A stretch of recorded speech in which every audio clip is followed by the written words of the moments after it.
Good day sa lahat. Nandito naman tayo sa ating panibagong episode.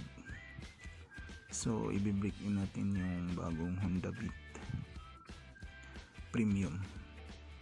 Bali ngayon sa merkado may tatlong klase na Honda Beat. Number 1 is Standard. Number 2 is Beat Street. Similar lang din siya ng Standard, nakakaiba lang sila sa decals. At ito yung Honda Beat Premium.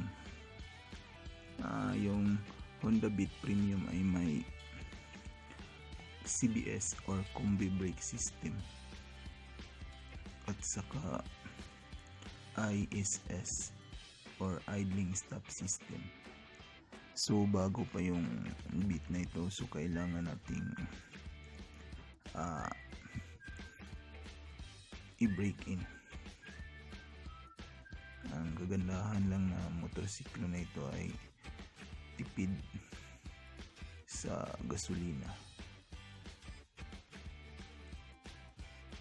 So crucial talaga sa isang motorsiklo ang pag-brake in. Bali may dalawang schools of thought sa brake in, yung hard brake in saka soft brake in. Yung soft brake in po is yung pagpalo sa manual. Pero ako, meron akong filosofiya sa brake in. Tinatawag ko itong medium brake in. Bakit medium? Kasi partly sumusunod tayo sa manual, saka partly hindi na natin yung sinusunod. Kasi sa manual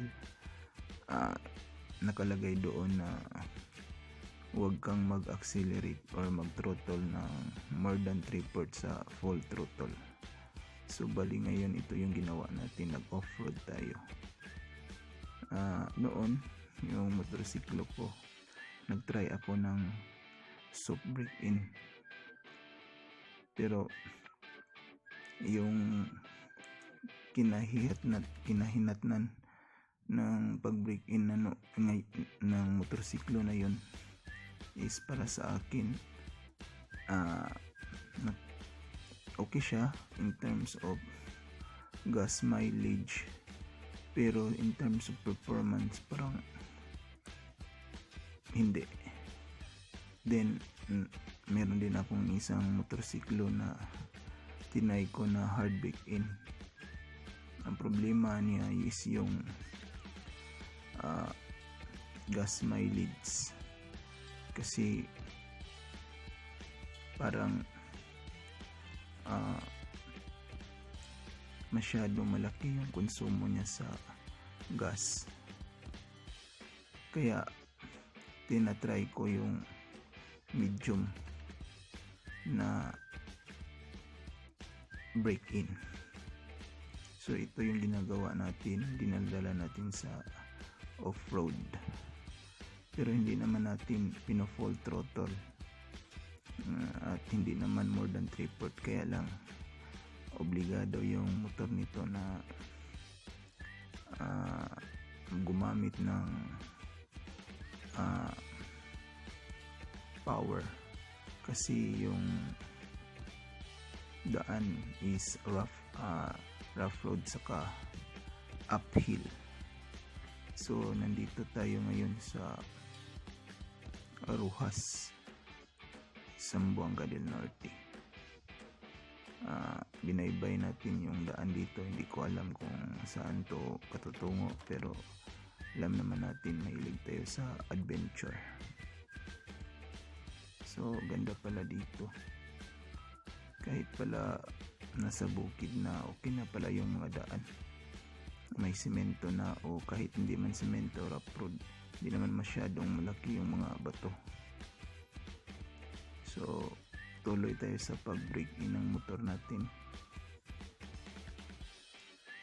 Pero the best talaga yung magpalo ka sa manual kung gas consumption yung pinaka-priority mo. Kasi mainam kung susunod ka sa manual, kasi scientifically nag-study po sila ng maraming taon kung ano ba talaga yung the best form ng pag-break-in. Sa hard break-in naman, kung performance yung hinahanap mo, pero nakalagay din sa ibang vlog sa YouTube, wala naman daw malaking pagkakaiba yung hard break-in saka soft break-in.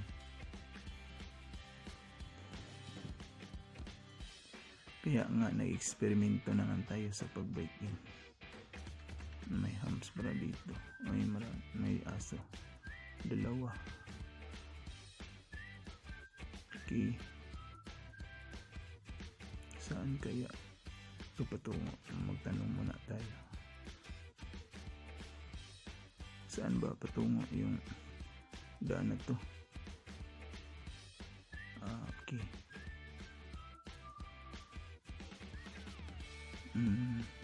So may daanan pala palabas sa highway.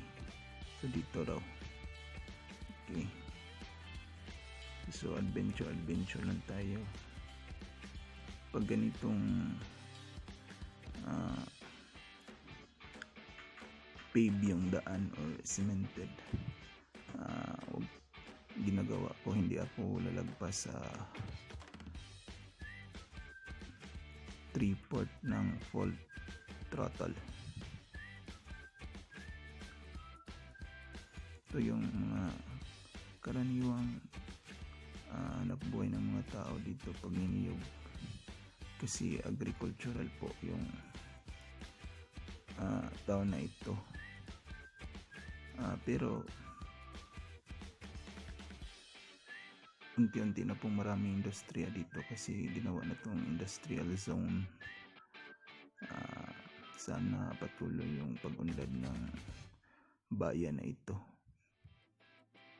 So nakita nyo naman na kahit ganito yung daan, marami pa rin bumibili ng scooter.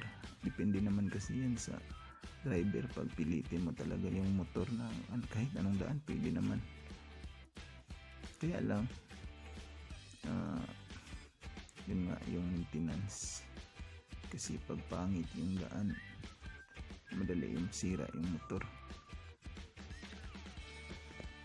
dahil sa wear and tear.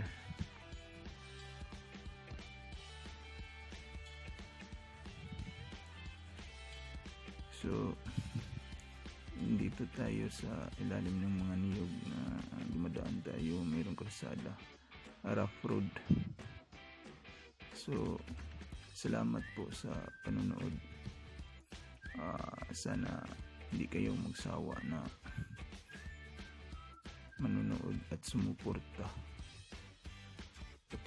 Like, subscribe and hit the bell notification po. Ang ganda talaga ng Pilipinas. Ang galing ng Pilipino.